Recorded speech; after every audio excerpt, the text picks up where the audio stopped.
अस्सलाम वालेकुम नाजरीन, मैं कमर मेकन शहर इक़्तिदार से आपसे मुखातिब हूँ। कल हमने आपको अपडेट किया था शहबाज गिल साहब के बारे में कि उनको गिरफ़्तार कर लिया गया है इमरान खान चौक बनी गाला से, और उनको FIA ने गिरफ़्तार करके नामालूम जगह पर मुंतकिल कर दिया था। और हमने ये भी आपको बताया था कि उनके ख़िलाफ़ गद्दारी और बगावत का मुकदमा दर्ज किया जा रहा है। अब गद्दारी और बगावत का मुकदमा दर्ज करने के बाद आज उनको सुबह F8 कचहरी में पेश किया गया, जहां पर उनकी 2 रोज़ा जिस्मानी रिमांड को मंजूर किया गया। अब 2 रोज़ के लिए उनको जिस्मानी रिमांड पर भेज दिया गया है। उनका 14 दिन का रिमांड जो है वो तलब किया गया था, लेकिन कोर्ट ने उनको सिर्फ 2 दिन का जिस्मानी रिमांड दिया है। और कहा यह जा रहा है कि ये ऐसा रिमांड है कि ये बार बार नहीं मिलेगा। अगर उनको कोई सबूत नहीं मिलते हैं उनके ख़िलाफ़, या वो ये साबित नहीं कर पाते कि इन्होंने कोई इदारों या मुल्क मुखालिफ बयान दिया है, तो बार बार ये रिमांड मिलना जो है वो मुश्किल होगा। अब रिमांड लेने की वजह ये थी कि पहले तो पुलिस ने ये बयान दिया, ये बताया कि हम उनका फ़ोन बरामद करेंगे, और उसके बाद वो बयान जो मुबैना तौर पर कहा जा रहा है कि वो पढ़ कर बयान दे रहे थे, और उन्होंने ये बयान इमरान खान के कहने पर दिया है, तो वो पेपर, वो डॉक्यूमेंट बरामद करने की कोशिश की जाएगी। इसलिए 2 रोज़ा जिस्मानी रिमांड उनसे लिया गया है। और कल बहुत ज़्यादा ख़बरें ये आ रही थी कि उनका जो रिमांड है, उनको जो गिरफ़्तार किया गया उसके बाद, गिरफ़्तार करने के बाद वो बहुत मुश्किल हालत में है, तकलीफ़ में है, माफ़िया मांग रहे हैं, और ये कह रहे हैं कि मैंने ये बयान जो ARY के ऊपर दिया था वो सिर्फ़ और सिर्फ इमरान खान के कहने पर दिया था। ये एक बहुत बड़ी साजिश कई सहाफ़ियों की तरफ से भी की गई, और बहुत मीडिया चैनल्स के ऊपर इस बात को उछाला भी गया। ट्विटर पर भी इसके ट्रेंड चलते रहे, लेकिन असल हकीकत क्या थी वो आज शहबाज गिल के साथ जब बात हुई सहाफ़ियों की, तो कैमरा पर आप देख सकते हैं, मुख्तलिफ वीडियोज़ आपको मिलेंगी इंटरनेट के ऊपर। और उनमें शहबाज गिल ने कहा है कि ये सियासी इंतकाम लेने की कोशिश की जा रही है, और ऐसा कोई बयान मैंने नहीं दिया है, और मैंने कोई ऐसा बयान भी नहीं दिया जो मुल्क मुखालिफ या इदारों के मुखालिफ हो। इसकी गलत तशरीह की जा रही है। जब इस बयान को हकीकत के ज़ुमरे में देखा जाएगा तो उन्होंने कहा कि मीडिया स्ट्रेटेजिक सेल के बारे में उन्होंने कहा, और उनके अफसरान के लिए कहा गया है किसी फ़ौज इदारे या स्पेसिफ़िक लोगों को, मुल्की जो सलामती के इदारे हैं उनको मैंने ये बयान उनके बारे में नहीं दिया। शहबाज गिल साहब का अगर ऐसा कोई बयान होता कि उन्होंने इमरान खान साहब के बारे में बयान दिया है, जो कि कल से ट्विटर के ऊपर हर जगह चल रहा था, तो जब वो बयान दे रहे थे सबसे पहले कोशिश ये की जानी थी कि उनका बयान वीडियो रिकॉर्ड किया जाता। ऐसा कोई बयान अभी तक सामने नहीं आया कि उन्होंने कोई वीडियो पर बयान दिया हो कि ये मैंने इमरान खान के कहने पर किया था। मीडिया के काफ़ी लोग इसके ऊपर प्रोपेगेंडा कर रहे हैं, जबकि हक़ाइक़ इसके बिल्कुल बरक्स हैं। दूसरी सबसे इंपॉर्टेंट अपडेट आज के दिन की, अभी तक की जो शुरू का आधा दिन गुजर चुका है, इसकी ये है कि मज़ीद और भी गिरफ़्तारियाँ मुतवक्के हैं, जिनमें प्रो PTI सहाफ़ी भी हो सकते हैं, मुख्तलिफ सियासतदान भी हो सकते हैं, PTI के कुछ लीडर्स भी हो सकते हैं, और इस किस्म की गिरफ़्तारियाँ और भी सुनने में आ रही हैं कि हो सकती हैं।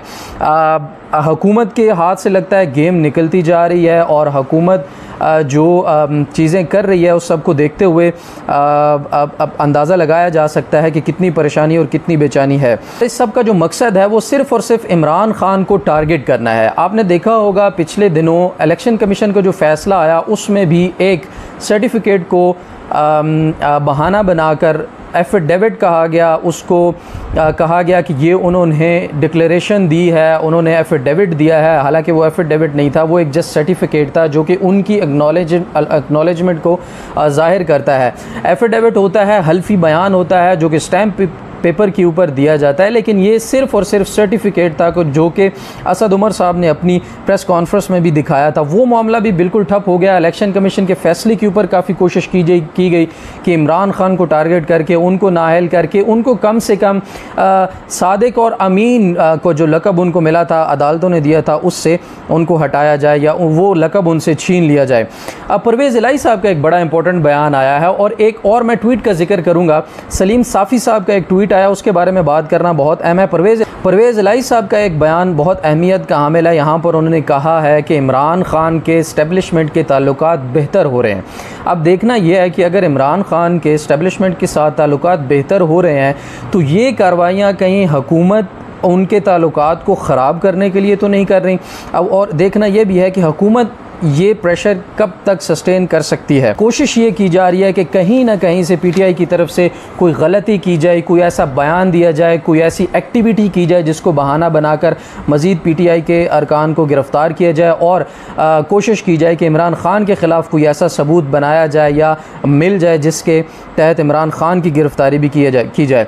नाज़रीन, यहाँ पर एक बहुत इंपॉर्टेंट बात जो कि सब मीडिया के ऊपर भी चल रही है, बहुत सारे यूट्यूबर्स भी कर रहे हैं, बहुत सारे सहाफ़ी भी इस बात का जिक्र कर चुके हैं कि शहबाज़ गिल का जो बयान है अगर उसको हम सही भी मान लें तो इससे ज़्यादा सख्त तरीन बयानात पिछले दौर में जब इमरान ख़ान साहब की हुकूमत थी तो नवाज़ शरीफ से लेकर मरीम नवाज़, उसके बाद साद रफ़ीक साहब, ख्वाजा आसिफ साहब और मरीम नवाज़ के जो हस्बैंड हैं कैप्टन सफदर साहब, उन्होंने और बहुत सारे और भी PMLN, इवन मौलाना फजल रहमान साहब ने भी ऐसे बयानात दिए हैं जो गिरफ्त के काबिल हैं, तो उन पर गिरफ्त क्यों नहीं की जाती? ये बहुत गौर तलब बात है। अगर इसके ऊपर कार्रवाई करनी है तो शहबाज़ गिल के साथ साथ उनके ऊपर भी कार्रवाई होनी चाहिए।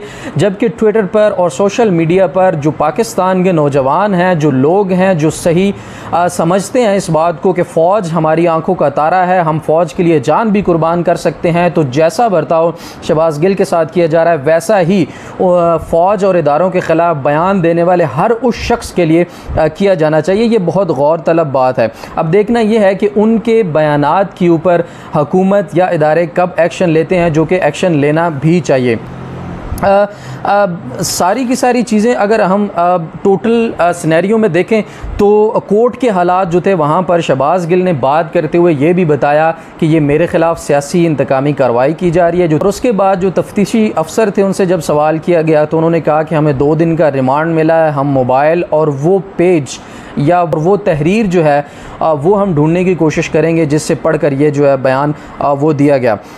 हुकूमत की कोशिश यही है कि किसी न किसी तरह पीटीआई के ख़िलाफ़ सबूत मिलें, पीटीआई को और मुल्क दुश्मन साबित किया जाए। हालांकि पीटीआई के लोग आज भी शहबाज़ गिल को जब अदालत में पेश किया गया तो उस वक़्त पाकिस्तान जिंदाबाद, पाक आर्मी जिंदाबाद और अपनी आर्मी इदारों और पाकिस्तान से मोहब्बत का इजहार करते रहे। दूसरी तरफ एक और बहुत अफसोसनाक ख़बर है, आज़ादी इजहार राय सबका हक है। पूरे पाकिस्तान में ARY की नशरियात को बंद किया गया है। ARY की नशरियात बहाल होनी चाहिए। अगर उनके ख़िलाफ़ कोई सबूत हैं तो उनके ख़िलाफ़ कार्रवाई होनी चाहिए, लेकिन बग़ैर कार्रवाई, बग़ैर सबूत उनको इस तरह से ऑफ एयर कर देना और उनके जो एक मीडिया मैनेजर हैं उनको भी गिरफ़्तार किया गया। ताहाल उनकी गिरफ़्तारी जो है वो FIR जो है वो पेश नहीं की जा रही, उसके बारे में भी काफ़ी स्पेकुलेशंस हैं। आखिर में ज़िक्र करेंगे उस ट्वीट का जो सलीम साफ़ी साहब ने किया है शहबाज़ गिल साहब के लिए। मैं ये पढ़कर आपको सुना देता हूँ कि 2 दिन कबल ये शख्स यानी शहबाज़ गिल की ट्वीट को ARY का हेडलाइन बनाकर सारा दिन चलाता रहा, जिसमें मुझे गाली दी गई, लेकिन मुश्किल वक्त में किसी से हिसाब बराबर करना अपना शेवा नहीं, इसलिए मैं उनके लिए आसानी और हिदायत की दुआ करता हूँ। काश मीडिया में इशारों पर चलने वाले नोटों के पुजारी अब सबक सीख लें। तो सलीम साफ़ी साहब ने अपने बड़े दिल का मुजाहरा किया है, शहबाज़ गिल के बारे में ट्वीट किया और उनके लिए दुआया कलिमात भी दिए हैं। इसी तरह से आपस में मिलजुल के इन मसाइल को हल करना ही हमारा बेहतर रवैया इन चीज़ों को हल कर सकता है और कोशिश करनी चाहिए कि आपस में मिलजुल कर इन मामलात को हल करें, अपने मुल्क के लिए काम करें, एक राह पर गामजन हो जाएं। जब हम अपनी मंजिल का तयन कर लेंगे और एक दूसरे का साथ देंगे तो तब ही ये पाकिस्तान जो है मुश्किलात से निकल सकता है। कोशिश ये करनी चाहिए कि सहाफ़ी बरादरी जो है वो भी मिलकर मुल्क के लिए खिदमत करे, किसी का आलाकार ना बने, और कोशिश ये भी करनी चाहिए कि जो इदारे हैं वो भी हुकूमत, आवाम और सारों की ख्वाहिशों और उमंगों के ऊपर पूरा उतरें। आखिर में आज इजलास होगा बनी गाला में, दोबारा से इमरान ख़ान साहब ने दोबारा इजलास तलब किया है अपनी PTI की तमाम क़यादत का। देखना यह है कि उस इजलास में क्या डिसाइड होता है, कोशिश करेंगे उसकी सारी डिटेल्स भी आपके साथ शेयर करें। दिन के आखिरी हिस्से की न्यूज़ शाम को फिर से आपके सामने रखेंगे। अभी तक के लिए इजाज़त दीजिए, अपना बहुत सारा ख्याल रखिएगा और अपने इस चैनल का भी। अल्लाह हाफ़िज़।